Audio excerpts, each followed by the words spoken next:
¿Qué sucede cuando un hombre, un magnate que aparentemente lo tiene todo, olvida a la mujer que lo ayudó a construirlo? Suscríbete a nuestro canal para más historias de empoderamiento.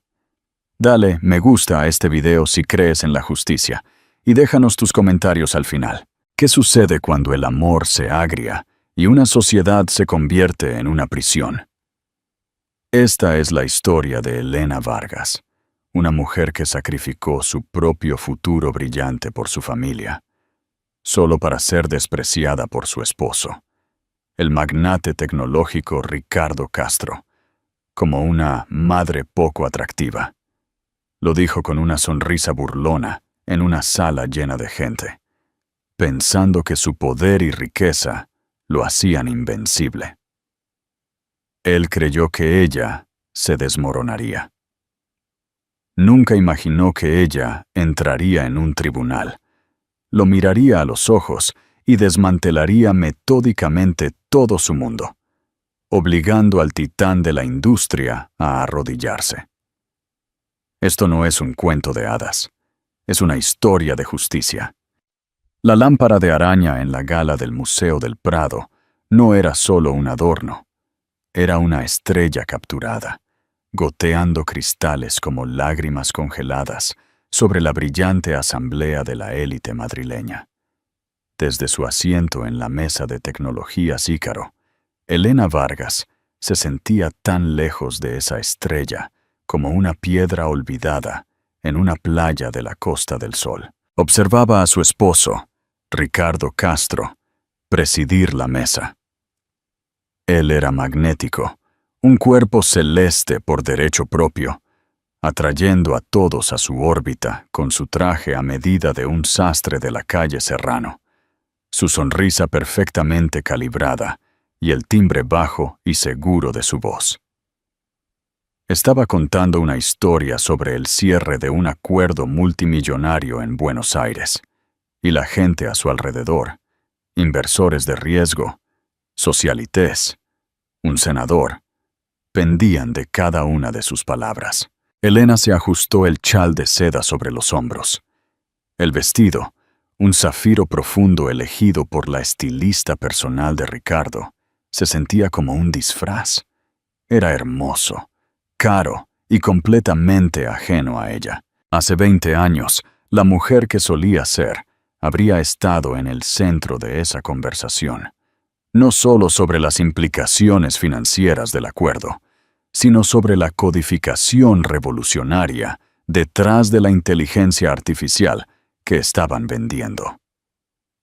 Hace 20 años, Elena Vargas era un nombre susurrado con respeto en los incipientes círculos tecnológicos de Barcelona. Ella fue la arquitecta del algoritmo predictivo que se había convertido en la base del imperio de Ricardo, Tecnologías Ícaro. Pero esa Elena era un fantasma, una fotografía descolorida en un álbum viejo. Hoy, ella era la señora de Ricardo Castro, un título que se sentía como un escudo y una jaula.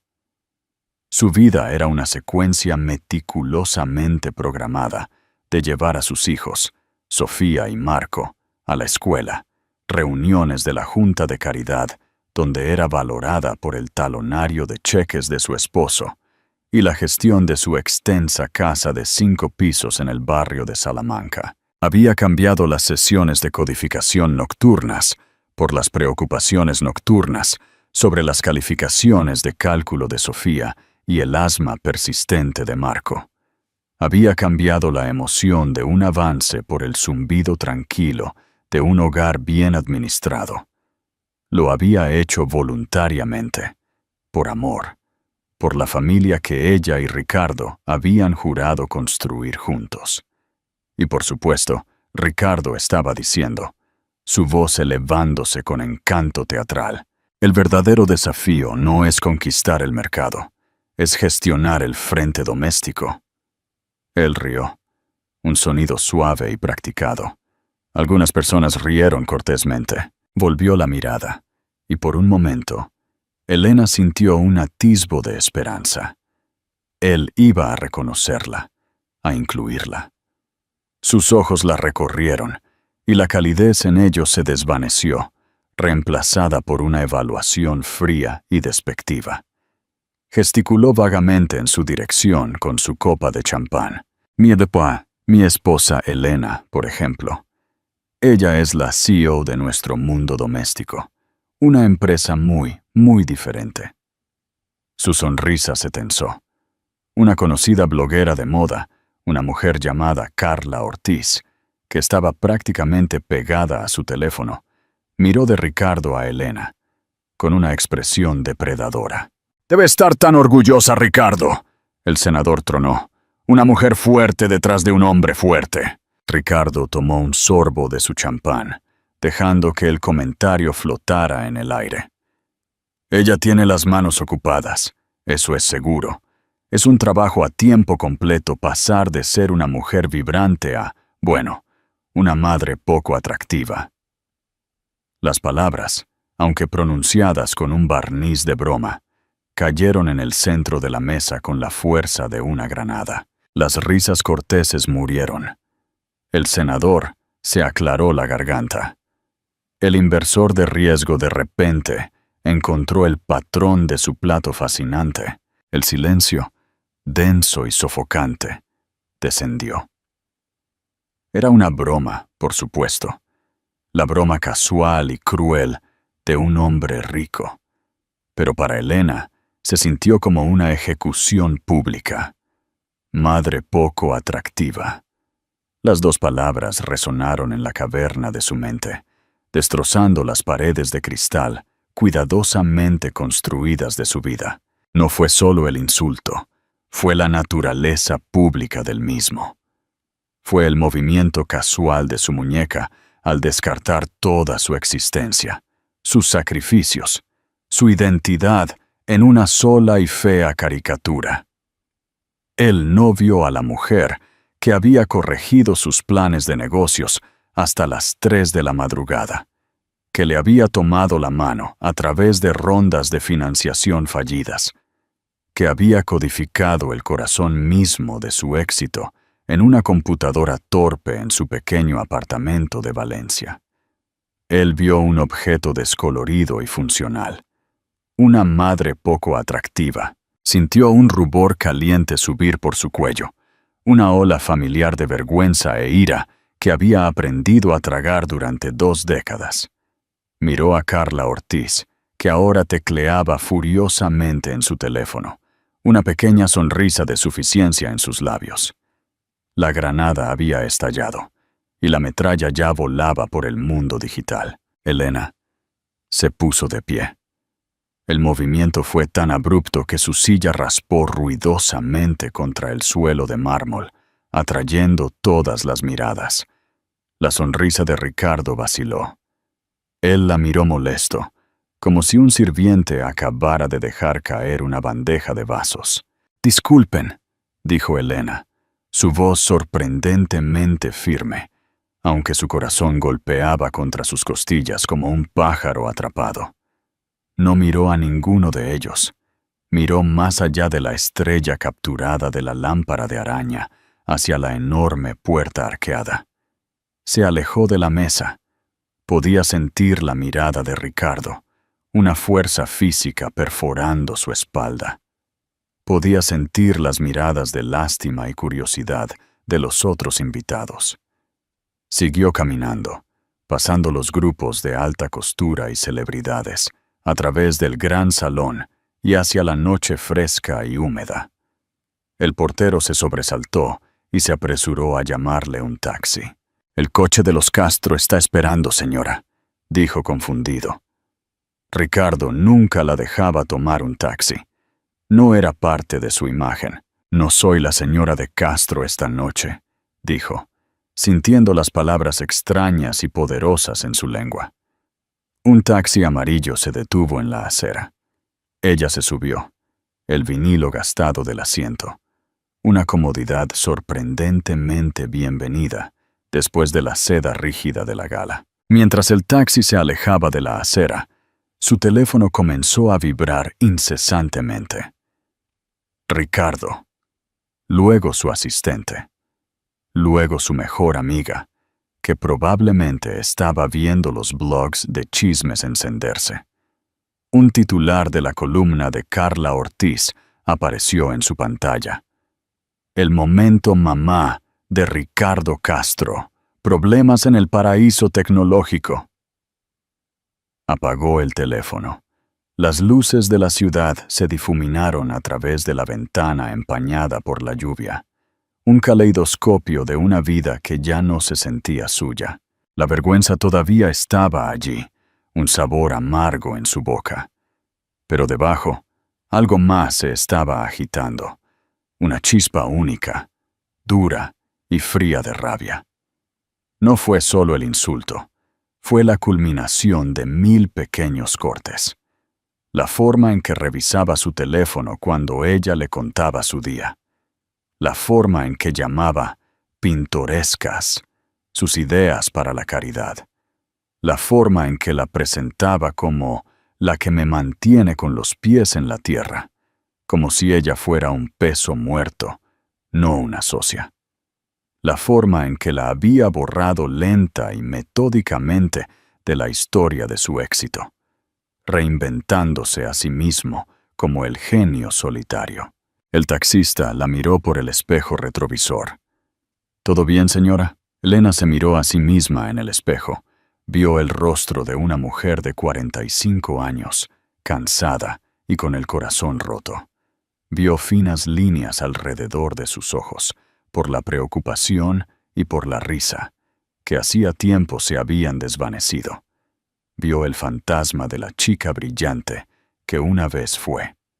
Madre poco atractiva. Todo, dijo, y su voz ya no era solo firme. Era decidida. Está a punto de cambiar. Cuando llegó a la casa vacía, los niños estaban con su abuela el fin de semana. No fue a su suite principal. En cambio, subió la escalera de caracol hasta el 5º piso, al ático. Era su espacio, la única parte de la casa a la que Ricardo nunca entraba, llena de muebles viejos, juguetes viejos de los niños y cajas polvorientas. Fue a un gran baúl de cedro en la esquina. Arrodillándose en el suelo, pasó las manos por la madera familiar antes de levantar la pesada tapa. El olor a papel viejo y recuerdos la invadió. Apartó montones de obras de arte de Sofía y Marco, viejos álbumes de fotos, sus libros de texto universitarios. En el fondo, envuelto en tela encerada, había una computadora portátil vieja, una máquina torpe y pesada de finales de los 90. Al lado había un cuaderno negro de tapa dura. Se sentó en el suelo polvoriento, con el vestido de zafiro extendido a su alrededor, y abrió el cuaderno. Su propia letra pequeña y ordenada llenaba las páginas. Ecuaciones complejas, diagramas de flujo, líneas de código, los pensamientos nacientes, la arquitectura fundamental del algoritmo Ícaro. Todo estaba allí, en su mano. En la primera página había escrito Proyecto Prometeo, RC y EBB, Ricardo Castro y Elena Vargas. Ella había sido Prometeo, robando el fuego de los dioses del código y dándoselo a él. Y como Prometeo, había sido encadenada a una roca por su problema, dejada para ser picoteada por los buitres de su ego. Tomó una respiración profunda y temblorosa. La chispa de rabia era ahora una llama constante y ardiente. Él la había llamado madre poco atractiva. Él había olvidado quién era ella. Él la había borrado. Bien. Ella gastaría hasta el último céntimo que él se viera obligado a darle para recordárselo. Sacó su teléfono de su bolso, lo volvió a encender e ignoró la avalancha de notificaciones. Se desplazó por sus contactos, pasando por los servicios de catering, las floristerías, los otros padres de la AMPA. Se detuvo en un nombre al que no había llamado en 15 años. Eva Ruiz. Eva había sido su compañera de piso en la Universidad de Salamanca, una mujer ferozmente inteligente y sin concesiones, que había ido a la Facultad de Derecho mientras Elena había elegido el amor y la sociedad con Ricardo. Lo último que Elena había oído era que Eva era un tiburón, una de las abogadas de divorcios más temidas de Madrid. Una mujer que no solo ganaba casos, sino que evisceraba a sus oponentes. El dedo de Elena se cernió sobre el botón de llamada. Este era el punto sin retorno. Este era el primer paso desde el acantilado. Pensó en la cara de suficiencia de Ricardo. Pensó en las palabras, madre poco atractiva. Presionó el botón. Sonó 2 veces. Ruiz, una voz aguda respondió incluso a esa hora tan tardía. Eva, dijo Elena, el nombre como una llave girando en una cerradura oxidada. Soy Elena, Elena Vargas. Hubo una pausa al otro lado, no de confusión, sino de cálculo. Vargas, dijo finalmente Eva, su tono indescifrable. Me preguntaba cuándo llamarías. La oficina de Eva Ruiz era la antítesis de la vida de Elena. Ubicada en un rascacielos elegante y minimalista, con vistas al Parque del Retiro, el espacio era todo ángulos agudos, vidrio frío y arte monocromático. No había baúles de cedro polvorientos aquí, ni desorden sentimental. Solo había el zumbido silencioso y letal del poder concentrado. Eva misma era igual que Elena, la recordaba de Salamanca. Ojos penetrantes, un corte de pelo bob, afilado de cabello oscuro, y una presencia que parecía absorber todo el exceso de oxígeno de una habitación. Llevaba un traje gris a medida que parecía poder desviar balas. Me preguntaba cuándo llamarías, repitió Eva, gesticulando para que Elena se sentara en un sofá de cuero de aspecto severo. Cada vez que Ricardo Castro estaba en la portada de Forbes o Wired, pensaba, en cualquier momento. No lo dijo con lástima, sino con una especie de curiosidad profesional distante, como un bióloga observando un fenómeno predecible. Elena, todavía con su vestido de gala de zafiro de la noche anterior, se sentía como una flor marchita en este ambiente estéril. Colocó la vieja computadora portátil y el cuaderno negro sobre la mesa de café de cristal entre ellas. Me llamó madre poco atractiva, en la gala del Prado. La expresión de Eva no cambió. Humillación pública, un juego de poder clásico de un narcisista, diseñado para hacerte sentir inútil, para recordarte que él controla la narrativa. Se inclinó hacia adelante, sus ojos parpadeando del rostro de Elena a los elementos sobre la mesa. Pero estos, golpeó un dedo largo y bien cuidado en el cuaderno, sugieren que podrías tener una narrativa diferente que escribir. Durante 2 horas, Elena habló. Derramó 20 años de historia suprimida, las noches de codificación en su pequeño apartamento, las sesiones de lluvia de ideas, donde sus ideas se convirtieron en su visión, el proceso gradual e insidioso de su borrado. Explicó cómo su algoritmo, Prometeo, no era solo un componente de Ícaro, era su corazón, su poder predictivo, lo que lo hacía único y valía miles de millones. Eva escuchó sin interrupción, su mirada intensa. Cuando Elena terminó, la abogada se recostó. De acuerdo. Esta es la realidad, Elena. ¿Tienes un acuerdo prenupcial? Elena asintió aturdida. Sí, lo firmamos una semana antes de la boda. Ricardo dijo que era solo una formalidad para los inversores. Déjame adivinar, dijo Eva secamente. Redactado por sus poderosos abogados de Garrigues. Te da la casa, una casa de verano en Ibiza, una pensión alimenticia vitalicia que parecería generosa para una persona normal, pero que para él es calderilla, y un fondo para los niños. A cambio, renuncias a todas y cada una de las reclamaciones sobre tecnologías Ícaro, sus ganancias, sus acciones y su propiedad intelectual pasada, presente y futura. Me acerco, el corazón de Elena se hundió.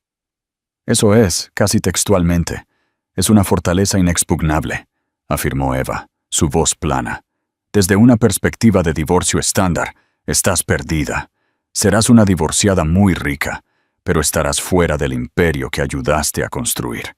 Él mantendrá su historia. El mundo te verá como la esposa amargada que obtuvo su paracaídas dorado. Eso es a menos que... Sus ojos volvieron al cuaderno. Esto no es solo un divorcio. Es un caso de robo corporativo disfrazado de disputa doméstica. Recogió el cuaderno, manejándolo con una reverencia que sorprendió a Elena. Hojeó las páginas, sus ojos agudos escaneando las ecuaciones y los diagramas de flujo. Esta es tu letra. Sí. ¿Y la computadora portátil? El código original está ahí. El primer modelo funcional de Prometeo. Tiene archivos con marca de tiempo. Eva se puso de pie y comenzó a pasear. Sus abogados dirán que fue un regalo. Trabajo por encargo hecho por amor. Una contribución a la empresa matrimonial. Todo cubierto por el prenupcial. Nos enterrarán en mociones. Te pintarán como delirante. Se detuvo y miró a Elena. Esto será una guerra. Él usará a tus hijos en tu contra. Usará a la prensa. Intentará romperte no solo financieramente, sino psicológicamente. ¿Estás lista para eso? Elena pensó en la sonrisa de suficiencia de Ricardo. Pensó en 20 años de ser una nota al pie en su propia vida. ¿Qué tengo que perder? Él ya cree que no valgo nada. Un fantasma de sonrisa tocó los labios de Eva. Bien. Entonces, empecemos la guerra. El primer ataque se lanzó al día siguiente.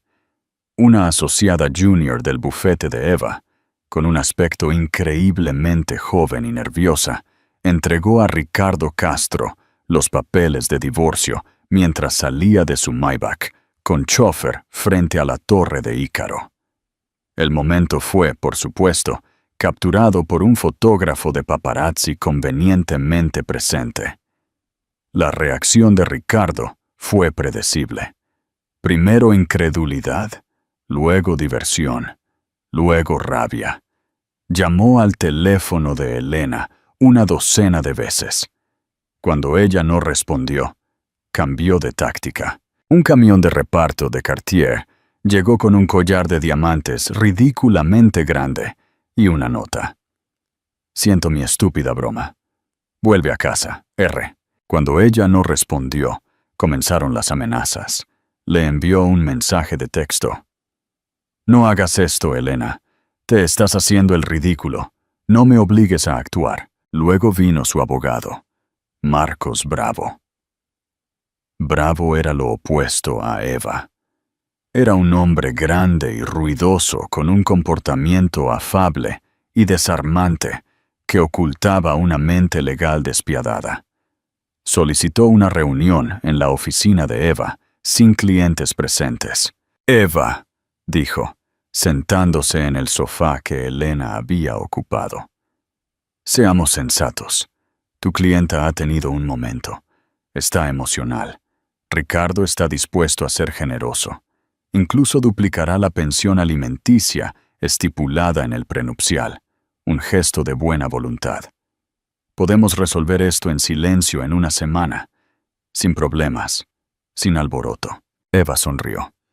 La oferta es rechazada, Marcos, y no me llames Eva. El encanto afable de Bravo se desvaneció. No seas tonta. Sabes que ese prenupcial es inexpugnable. ¿Cuál es tu ángulo? Angustia emocional. Un juez se reirá de ti en el tribunal. Mi ángulo, dijo Eva, inclinándose hacia adelante, es el fraude. Mi ángulo es el enriquecimiento injusto.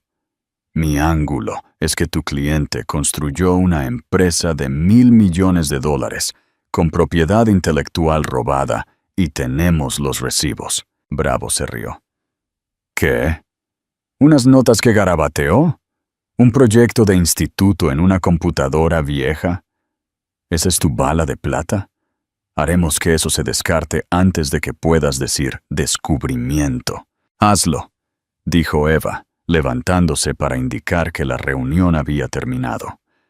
Pero mientras presentas tus mociones, nosotros presentaremos las nuestras, y las nuestras serán por el 50% de tecnologías Ícaro. Después de que Bravo se fue, furioso, Eva le dijo a Elena que el siguiente paso era demostrar que la evidencia era real. Estoy enviando la computadora portátil y el cuaderno a un especialista, un experto forense en recuperación de datos. Su nombre es Benito Campos, pero todos lo llaman Benny. Es una leyenda, un cazador de fantasmas digitales. Si hay algo en ese disco duro, él lo encontrará. Mientras esperaban el informe de Benny, Elena intentó reconectarse con su pasado. Se puso en contacto con un puñado de viejos amigos de los días de Valencia, programadores e ingenieros que habían estado allí al principio. La respuesta fue escalofriante. Uno, un hombre llamado David Pérez, que ahora era vicepresidente senior en Ícaro, la dejó en visto. Su esposa le envió un mensaje de texto más tarde. Por favor, no nos contactes de nuevo, Elena. David no puede involucrarse. Otra, una brillante programadora llamada Sara Jiménez, accedió a reunirse para tomar un café. Estaba nerviosa, revisando constantemente su teléfono. Él lo sabe, susurró Sara, con los ojos muy abiertos por el miedo. La oficina de Ricardo envió un memorándum esta mañana, un recordatorio sobre los NDA y la lealtad corporativa. Todos saben que has presentado la demanda. Están aterrorizados, Elena. Él los tiene a todos con correa. El aislamiento era una presencia fría y física. El mundo que ella había ayudado a crear era ahora una fortaleza amurallada con ella afuera. Ricardo no era solo su esposo. Él era el sol en su pequeño universo, y la había arrojado a las sombras. Una semana después, Eva llamó. «Benny tiene algo», dijo, su voz tensa de emoción. Consiguió que la computadora portátil arrancara en una sala limpia. Está clonando el disco ahora. Pero no es eso. Quiere reunirse. Dice que ha encontrado un fantasma en la máquina. Benito Benny Campos operaba desde un taller desordenado y caótico en un almacén reutilizado en el barrio de Malasaña. Los cables serpenteaban por el suelo como enredaderas metálicas, y los estantes rebosaban de computadoras diseccionadas y torres de discos duros. Benny mismo era un hombre que parecía estar ensamblado con piezas de repuesto. Una melena salvaje de cabello canoso, gafas gruesas perpetuamente posadas en su nariz y dedos manchados de tinta que se movían con precisión quirúrgica. «Es un fósil», dijo, señalando la computadora portátil de Elena, que estaba cuidadosamente desarmada en su banco de trabajo. «Un dinosaurio absoluto. Pero usted, señora», miró a Elena con un nuevo respeto. «Usted era limpia. Su higiene de codificación, incluso entonces, era impecable. Archivos guardados con marca de tiempo. Control de versiones meticuloso. Es un diario digital». Eva fue al grano. «El fantasma, Benny. ¿Qué encontraste?» Benny sonrió, un destello blanco en su barba canosa. «Ricardo Castro es un genio en una cosa: el marketing. Es un archivero terrible». Se volvió hacia un monitor grande y mostró una serie de archivos recuperados. No eran del disco duro principal. Eran fragmentos, fantasmas, recuperados del espacio libre. El éter digital, donde los archivos eliminados van a morir. eran correos electrónicos. Su computadora portátil tenía una versión temprana de Eudora Mail, explicó Benny. La cuenta estaba sincronizada con un servidor que ha estado inactivo durante casi 2 décadas, pero los datos del lado del cliente dejan huellas. Encontré un caché de correspondencia eliminada de 1999, de Ricardo a su primer gran inversor inicial. Elena se inclinó más, su aliento atrapado en su garganta. El nombre del inversor era Arturo Méndez, un capitalista de riesgo de dinero viejo y gruñón que les había dado su primer cheque real. Ricardo lo había expulsado de la Junta hace años en un movimiento de poder que fue descrito como despiadado, incluso para los estándares de Wall Street. Eva leyó el texto en la pantalla en voz alta, su voz resonando con triunfo. Arturo, la presentación fue bien, pero tuvieron preguntas técnicas que no pude manejar. Necesito a Elena conmigo la próxima vez. Ella es el verdadero cerebro de esta operación. Yo solo soy el vendedor. Otro correo electrónico de una semana después. Ella lo hizo. El algoritmo. Prometeo ya no es solo teoría. Mi socia lo ha descifrado. Vamos a ser dioses, Arturo. Dioses. Mi socia. Las palabras brillaron ante los ojos de Elena. Él la había llamado su socia. Él había admitido que ella era el cerebro. Todo estaba allí, en blanco y negro, un fantasma digital que surgía del pasado para testificar. Esto, dijo Eva, su voz un ronroneo bajo y peligroso, es el cañón que derriba las paredes de la fortaleza. Él cometió perjurio en el momento en que firmó ese prenupcial, reclamando la propiedad exclusiva de la P. A medida que el caso legal cobraba impulso, Elena comenzó su propia reconstrucción. La humillación pública en la gala había sido un bautismo de fuego. La mujer que salió del Museo del Prado esa noche no era la misma que había entrado. Empezó por su cuerpo. La madre poco atractiva comenzó a levantarse a las 5 de la mañana para sesiones brutales con un entrenador personal, cambiando las noches de insomnio por la satisfactoria quemazón de la fatiga muscular. Vendió algunas piezas de joyería que Ricardo le había dado, piezas que se sentían más como marca que como regalos, y usó el dinero para contratar a un estilista. No alguien para vestirse como la esposa de Ricardo Castro, sino alguien para ayudarla a encontrar a Elena Vargas de nuevo. La ropa suave y maternal fue reemplazada por piezas estructuradas y afiladas en colores llamativos. Más importante aún, volvió a codificar. Compró una nueva computadora portátil de alta potencia y pasó horas todos los días poniéndose al día con 2 décadas de evolución tecnológica. Los lenguajes habían cambiado, las plataformas eran diferentes, pero la lógica fundamental, la elegante danza de causa y efecto, todavía estaba en su mente. Sus dedos, al principio torpes en el teclado, pronto volaron. La memoria muscular de una vida pasada regresando. No lo estaba haciendo solo por el caso, lo estaba haciendo por sí misma, recuperando la parte de su identidad que tan voluntariamente había sacrificado. Pero la guerra tenía 2 frentes. Mientras ella se reconstruía, Ricardo libraba una campaña de tierra quemada por los corazones y las mentes de sus hijos. Sofía, de 16 años, y Marco, de 12, quedaron atrapados en el fuego cruzado.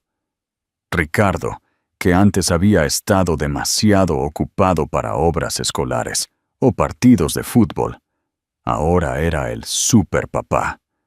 Los llevó en viajes espontáneos a París en un jet privado. Le compró a Sofía un descapotable antiguo por su cumpleaños y le consiguió a Marco un encuentro privado con su equipo de baloncesto favorito. Su narrativa era simple y venenosa. Vuestra madre está enfadada. Está intentando quitarnos todo porque hice una broma tonta. Está siendo egoísta y destruyendo nuestra familia. El veneno funcionó. Sofía, que ya navegaba por las traicioneras aguas de la adolescencia, se volvió hosca y resentida. «¿Por qué haces esto, mamá?», exigió una tarde, de pie en el umbral del nuevo y más pequeño apartamento de Elena. «Papá lo siente. Todos mis amigos están hablando de ello. Carla Ortiz está escribiendo artículos sobre ti. Estás haciendo todo horrible». «Sofía, esto es más complicado que una broma», intentó explicar Elena, con el corazón encogido. «Se trata de mi trabajo, de lo que construí». «No construiste nada», replicó Sofía, su voz goteando desdén adolescente. «Planeabas fiestas. Papá construyó la empresa. Eso es lo que todo el mundo sabe». Las palabras fueron una daga girando en la misma herida que Ricardo había abierto. No solo le estaba robando su pasado, estaba usando a sus hijos para manipular su presente. ¿Qué harías si tus propios hijos se volvieran en tu contra por las mentiras de tu expareja? ¿Cómo manejarías esa situación? Deja tu opinión en los comentarios. El punto de ruptura llegó durante la fase de declaración. Ricardo, flanqueado por Marcos Bravo y un equipo de abogados, entró pavoneándose en la sala de conferencias. Se estaba preparando para una adquisición hostil de una empresa rival y trataba los procedimientos de divorcio como un molesto mosquito zumbando alrededor de su cabeza. Eva, tranquila y metódica, comenzó su interrogatorio. Lo llevó a través de los primeros días, dejándolo construir su propio mito. Él habló de su visión, su trabajo incansable, su genio. «¿Cuál fue el papel de la señora Vargas en este período?», preguntó Eva con calma. Ricardo se rió, un sonido condescendiente. «Elena, ella fue mi roca, increíblemente solidaria. Mantuvo nuestra vida hogareña estable para que yo pudiera concentrarme en el trabajo real. Fue una madre maravillosa». «¿Así que sus contribuciones fueron puramente domésticas?». «Completamente», dijo Ricardo con una sonrisa confiada. Eva deslizó una copia del cuaderno negro por la mesa pulida. «¿Puede identificar esto?». Ricardo lo miró. «Ah, sí. Uno de los viejos diarios de Elena. Siempre estaba garabateando. Muy creativa». «¿Garabateando?». Eva levantó una ceja. «Señor Castro, está diciendo bajo juramento en esta declaración que estos complejos algoritmos y líneas de código son garabatos de niña». Marcos Bravo se movió incómodo, pero Ricardo lo ignoró. La arrogancia del hombre era una fuerza de la naturaleza. «Estoy diciendo que mi esposa tenía sus aficiones. Las complacía. Le compré una computadora.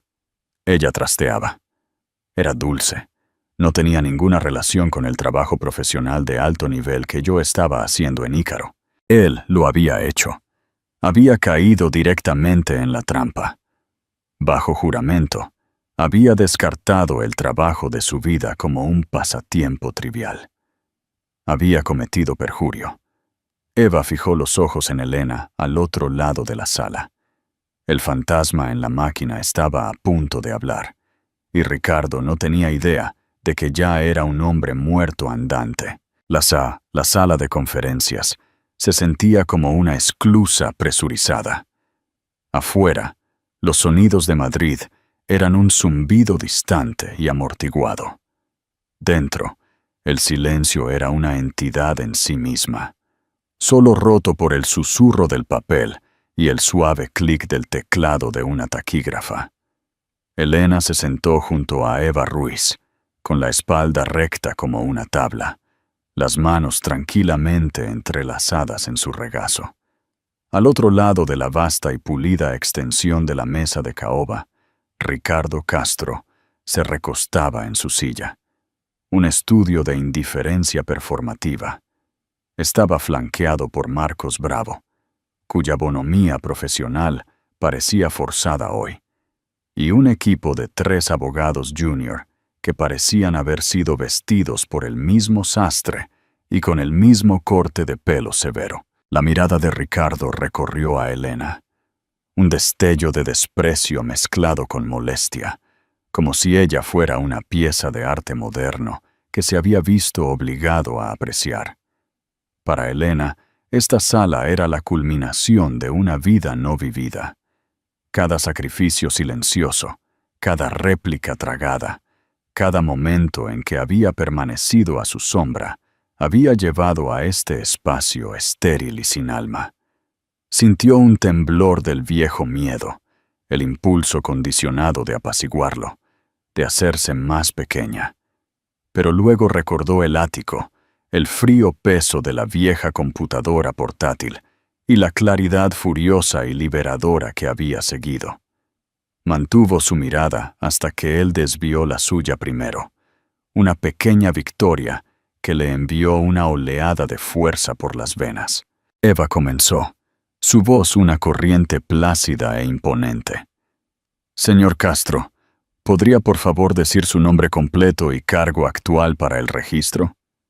Él lo hizo, su voz resonando con el barítono seguro de sí mismo que había encantado a inversores y periodistas durante 2 décadas. Durante la siguiente hora, Eva lo llevó a un paseo tranquilo por el camino de los recuerdos.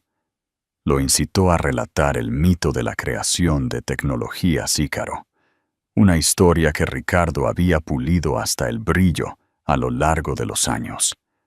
Habló de noches sin dormir, impulsado por la visión de ser el genio solitario en un garaje que Elena notó que su apartamento de Valencia nunca tuvo.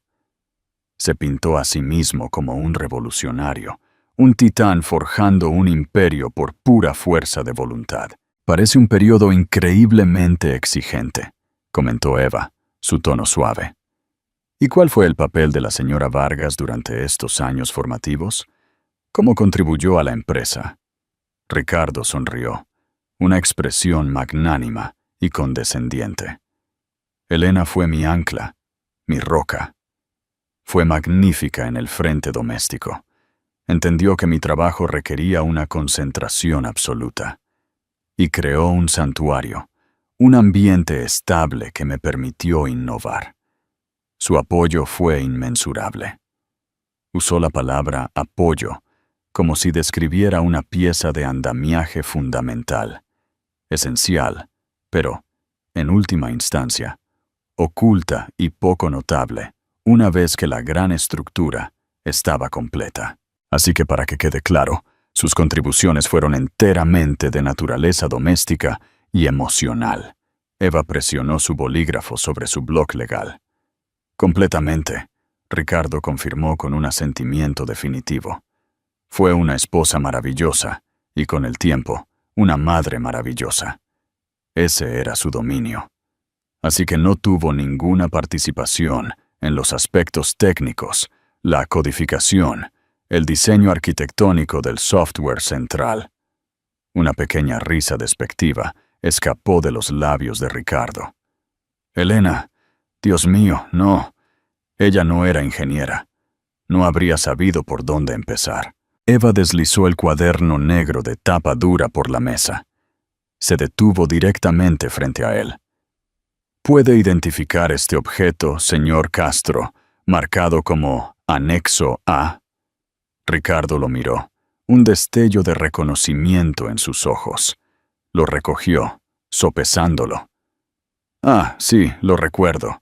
Uno de los viejos diarios de Elena. Siempre estaba garabateando, llevando diarios. Muy creativa». Dijo creativa, con el mismo aire condescendiente que uno podría usar para la pintura, con los dedos de un niño. «Garabateando». La voz de Eva se agudizó ligeramente, la primera pista del acero debajo de la superficie. «Señor Castro, está testificando bajo juramento que el contenido de este cuaderno, que incluye cientos de páginas de ecuaciones matemáticas complejas, diagramas de flujo de algoritmos y líneas de código C++ escritas a mano, ¿son garabatos de niña?» Marcos Bravo se movió en su asiento, aclarando su garganta como advertencia. Pero Ricardo, cegado por su propia arrogancia, hizo un gesto de desprecio. Estoy diciendo que mi esposa tenía sus pequeños proyectos, sus aficiones. Pensé que era dulce. Le compré una computadora y ella trasteaba, la mantenía ocupada. Pero no tenía absolutamente ninguna relación con el trabajo profesional de alto nivel que yo estaba haciendo para construir Ícaro. Él lo había hecho. No solo había caído en la trampa, había bailado en ella, seguro del terreno bajo sus pies. El aire en la habitación pareció cristalizarse.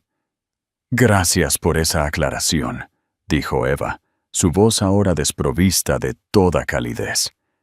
Ella dispuso metódicamente una serie de documentos impresos sobre la mesa. Marcado como Anexo B, un caché de correos electrónicos recuperados por un experto forense, designado por el tribunal de un disco duro perteneciente a mi cliente. Estos correos electrónicos son entre usted y su inversor inicial, el señor Arturo Méndez, con fecha entre octubre y noviembre de 1999. Bravo se puso de pie de un salto, su silla raspando ruidosamente contra el suelo. «Objeción. Impugnamos la autenticidad de estos documentos. No hemos tenido tiempo de revisarlos. Podrían ser falsificaciones. Siéntese, Marcos», ordenó Eva, su voz cortando su fanfarronada. El informe forense completo sin editar, incluida la autenticación jurada de cada archivo por parte de Benny Campos, fue enviado a su oficina a las 8 a.m. de esta mañana. No leer su correo no es motivo de objeción. Volvió su mirada penetrante a Ricardo, cuyo rostro se había quedado inquietantemente inmóvil. «Señor Castro, por favor, lea en voz alta para el registro la parte resaltada del correo electrónico, con fecha del 17 de octubre de 1999. Ricardo miró la página, la sangre drenando de su rostro. Las palabras parecían retorcerse ante él. Su postura confiada se había disuelto. Estaba rígido, congelado. «Señor Castro», incitó Eva. Su voz, cuando llegó, era una cosa débil y desconocida. «Arturo, la presentación fue bien, pero tuvieron preguntas técnicas que no pude manejar. Necesito a Elena conmigo la próxima vez. Ella es el verdadero cerebro de esta operación. Yo solo soy el vendedor». «El verdadero cerebro», repitió Eva, dejando que las palabras resonaran en la sala silenciosa. Una evaluación interesante de una mujer que no habría sabido por dónde empezar. Por favor, continúe con el siguiente correo electrónico, con fecha del 3 de noviembre. Ricardo tragó saliva. Su mano temblaba ligeramente mientras tomaba la siguiente página. Leyó en un susurro ahogado. Ella lo hizo. El algoritmo. Prometeo ya no es solo teoría. Mi socia lo ha descifrado. Vamos a ser dioses, Arturo. Dioses. Mi socia. Elena cerró los ojos por un segundo. Las palabras olvidadas, un bálsamo en una herida de 20 años. Así que, señor Castro, Eva se inclinó hacia adelante, su voz un susurro letal. Estoy un poco confundida, y espero que pueda ayudarme a mí y al tribunal a entender. ¿Cuál testimonio es la verdad? ¿Era su esposa una aficionada que garabateaba cuyas contribuciones eran puramente domésticas, como juró bajo juramento hace 10 minutos? ¿O era su socia, el verdadero cerebro de la operación, aquella cuyo genio utilizó para asegurar sus primeros $2 millones en financiación? Porque el perjurio es un delito grave, y usted, señor, acaba de cometerlo. Ricardo miró salvajemente a Bravo, que estaba pálido y sudando. Su estrategia legal no solo hecha jirones, sino incinerada. Abrió la boca y luego la cerró de nuevo. Era un leviatán, varado y asfixiándose en la tierra seca de sus propias mentiras. Los recuerdos pueden ser defectuosos, continuó Eva con suavidad, como si sintiera su desesperación. Es comprensible. 20 años es mucho tiempo. Por eso pensamos que podría ser útil consultar a alguien con un recuerdo más directo de los eventos. Asintió hacia la puerta de la sala de conferencias.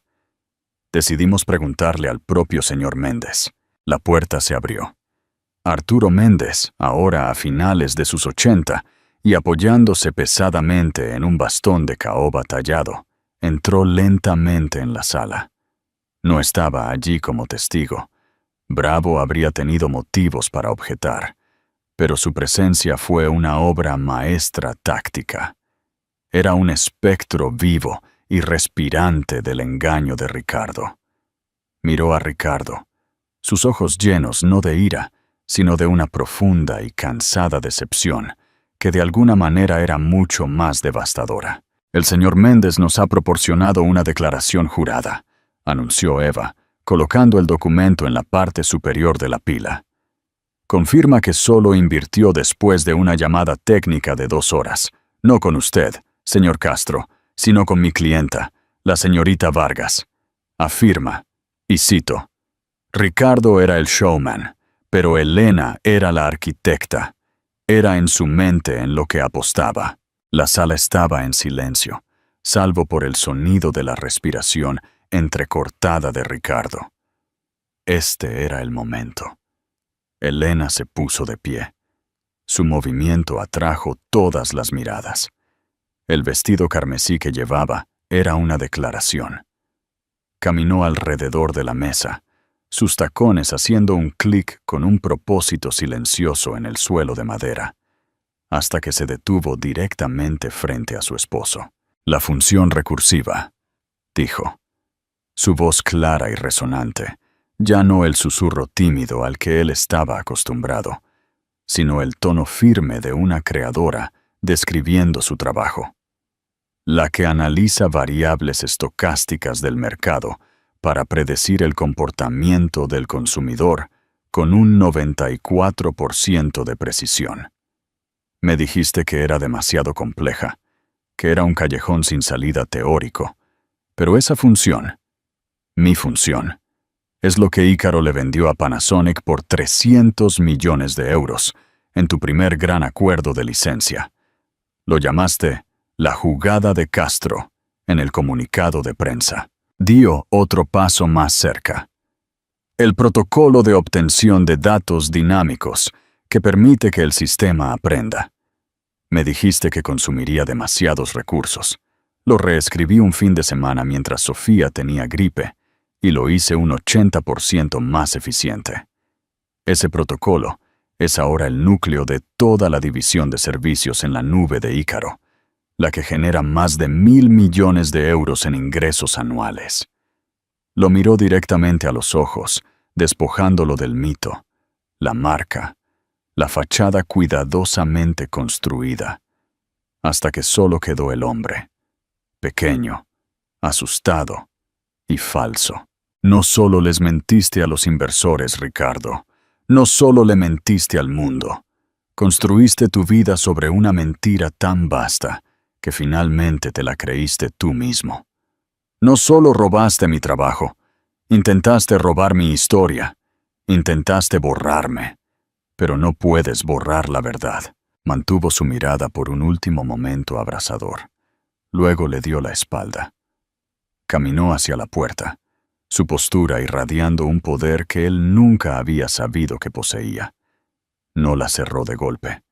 Simplemente la abrió, la atravesó y la cerró suavemente detrás de ella, dejando a Ricardo Castro solo en las ruinas de su reino, con nada más que el eco de sus palabras y el peso aplastante de la verdad. Ella no miró hacia atrás. No lo necesitaba. Por primera vez en 20 años, se sintió completa. Las horas posteriores a la declaración fueron un torbellino de energía frenética y capituladora por parte del otro lado. El golpe mortal había aterrizado. El mundo meticulosamente construido de Ricardo Castro se había fracturado hasta sus cimientos, y las grietas se extendían a un ritmo alarmante. Marcos Bravo, su encanto afable reemplazado por una urgencia de pánico, estaba al teléfono con Eva Ruiz antes de que Elena hubiera regresado a su apartamento. La bravuconería había desaparecido. La condescendencia se había evaporado. Todo lo que quedaba era la necesidad cruda y desesperada de detener la hemorragia. Un juicio público ya no era un riesgo. Era un apocalipsis corporativo garantizado. La narrativa era demasiado perfecta, demasiado devastadora. El Mesías tecnológico desenmascarado como un fraude. Su imperio construido sobre el genio robado de la esposa a la que humilló públicamente. La columna de chismes de Carla Ortiz ya insinuaba una presentación legal sísmica que sacudiría el mundo tecnológico.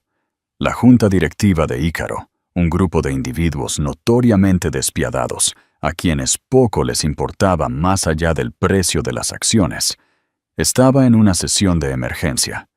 Su mensaje a Ricardo fue inequívoco. Arregla esto.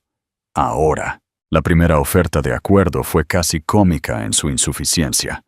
Fue un gesto de pánico, no una propuesta seria. Bravo ofreció triplicar la pensión alimenticia estipulada en el prenupcial original. Una cifra que, aunque astronómica para la persona promedio, era menos que el presupuesto de mantenimiento trimestral para el jet privado de Ricardo. Vino con un pago único de 50 millones de euros. «Es un insulto», afirmó Eva rotundamente por teléfono a Elena. «Es una prueba para ver si te inmutas». «Diles que no», respondió Elena, su voz tranquila. Estaba mirando por la ventana de su apartamento, observando cómo las luces de la ciudad comenzaban a parpadear. Por primera vez, no se sentían alienantes. Se sentían como posibilidades. Al día siguiente, a medida que los primeros susurros del contenido de las declaraciones comenzaron a filtrarse, la oferta se disparó.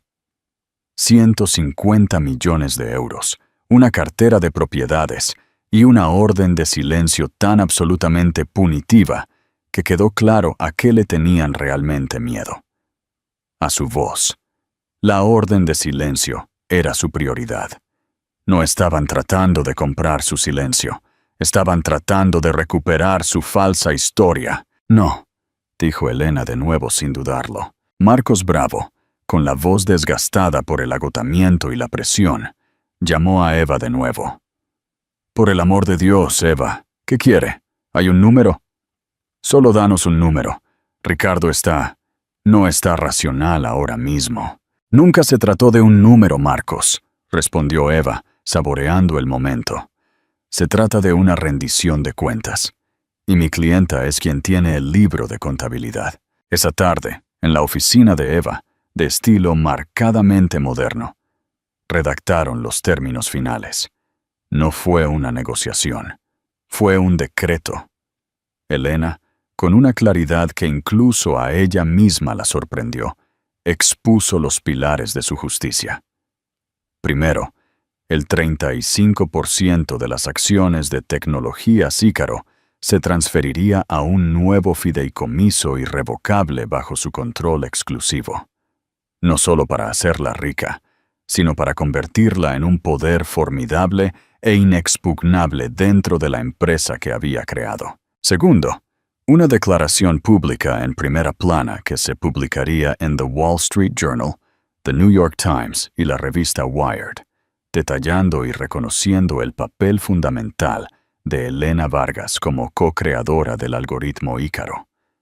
La redacción sería elaborada por Eva y aprobada por Elena, sin enmiendas. Tercero, la casa del barrio de Salamanca se cedería libre de cargas a un fideicomiso separado para Sofía y Marco, asegurando que su futuro estuviera a salvo de las consecuencias de su padre. El último término no se escribió. Y habrá una reunión cara a cara para firmar los documentos finales. Eva le transmitió a Bravo. En mi oficina. Y en esta reunión, su cliente entregará una disculpa personal y formal a mi clienta. Bravo discutió, por supuesto. suplicó. Dijo que Ricardo nunca aceptaría tal humillación, pero no le quedaba nada con qué negociar. La alternativa, un juicio público donde Arturo Méndez testificaría y los correos electrónicos serían noticia de primera plana, era impensable. Ricardo, acorralado por su junta y sus propias mentiras catastróficas, no tuvo elección. Aceptó. El día de la firma se sintió como el final de una guerra larga y brutal. La sala de conferencias estaba dispuesta con precisión fúnebre. Ricardo llegó primero, un hombre vaciado por dentro. Su traje caro parecía colgarle. Su piel tenía una palidez grisácea, y el fuego en sus ojos había sido reemplazado por una rabia sombría y contenida. Miró la vista panorámica de la ciudad, no como un rey que inspecciona su reino, sino como un tirano depuesto que recuerda su exilio. Elena llegó 5 minutos después. Entró en la sala con una gracia tranquila que exigía más atención que la fanfarronada de Ricardo. Llevaba un vestido blanco simple y elegante, un marcado contraste con la declaración carmesí de la deposición. Hoy no se trataba de guerra, se trataba de paz, una paz por la que había luchado y ganado. Miró a Ricardo no con odio, sino con una profunda y dolorosa lástima por el hombre brillante y apasionado que una vez había amado, el hombre que había sido consumido por su propio reflejo. La firma fue un asunto sombrío y metódico. Montones de papel que representaban miles de millones de euros y la transferencia de un poder inmenso pasaron por la mesa. La firma de Ricardo, una vez un garabato audaz y seguro, era ahora un movimiento de muñeca tenso y enojado. Con cada trazo de la pluma, firmaba una parte de su identidad autoconstruida. Firmaba un tercio de su empresa. Firmaba su falsa narrativa. Firmaba su poder sobre ella. Cuando el último documento fue rubricado, un pesado silencio descendió. Marcos Bravo se aclaró la garganta, un sonido nervioso y como de papel. Mi cliente está preparado para ofrecer su disculpa ahora. Ricardo mantuvo los ojos fijos en la veta de la mesa de caoba. Murmuró las palabras apenas audibles, una cadena de sonidos desprovidos de significado o remordimiento. Pido disculpas por cualquier angustia que mis comentarios puedan haber causado. Elena no se movió. No extendió la mano para firmar su página de aceptación final. Simplemente se sentó. Su quietud, una poderosa reprimenda. Miró a Eva, quien hizo un ligero, casi imperceptible, movimiento de cabeza. «Eso no es una disculpa», dijo Eva, su voz cortando el silencio. «Y eso no es aceptable». La cabeza de Ricardo se levantó de golpe, sus ojos brillando con una furia desesperada e impotente. «¿Qué más quieres de mí?», siseó, su voz quebrada. «Te he dado todo». «No lo has hecho», dijo Elena, y su voz era suave, pero llevaba el peso inquebrantable de la verdad. Se puso de pie y caminó alrededor de la mesa, deteniéndose directamente frente a su silla. Él se vio obligado a estirar el cuello para mirar a la mujer a la que tanto había intentado empequeñecer. «Esa noche en la gala, te paraste en una sala llena de nuestros compañeros y me convertiste en nada. Con unas pocas palabras descuidadas intentaste borrar 20 años de mi vida, nuestra sociedad, mi trabajo, y me redujiste a una caricatura patética, la madre poco atractiva. No solo me insultaste, Ricardo, intentaste invalidar mi propia existencia para obtener una risa barata. Así que una declaración barata, murmurada y legalmente verificada no será suficiente». Se mantuvo firme, un pilar silencioso de desafío. Él estaba atrapado. Miró a sus abogados, pero ellos estaban mirando sus notas. sus zapatos, cualquier cosa menos a él. Estaba completamente, finalmente, solo. Un rey sin cortesanos, impotente ante la mujer a la que había agraviado. «Te disculparás conmigo», ordenó Helena, su voz firme y clara, cara a cara, «y lo harás correctamente». La batalla final y agonizante se libró dentro del propio Ricardo. Un largo momento se extendió, denso con su humillación. Su mandíbula se apretó y se aflojó. El aire en la habitación crepitó con la fuerza de su orgullo implosionando. Luego, con un sonido ahogado y gutural, de derrota total y absoluta, Ricardo Castro hizo lo impensable. Empujó su silla hacia atrás, el sonido raspando el suelo como un grito. Se levantó inestablemente y luego, lenta y rígidamente, se deslizó de sus pies sobre la lujosa y cara alfombra. Se arrodilló. El multimillonario se arrodilló ante su esposa. En una sala llena de abogados, con la arquitectura de su imperio siendo rediseñada a su alrededor, estaba de rodillas. La miró. Su rostro una máscara retorcida de furia, vergüenza e incredulidad ante su propia capitulación. «Lo siento», forzó las palabras, cada una con sabor a cristal en su boca. Tomó una respiración entrecortada.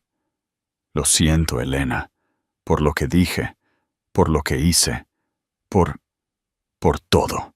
Helena miró al hombre roto a sus pies.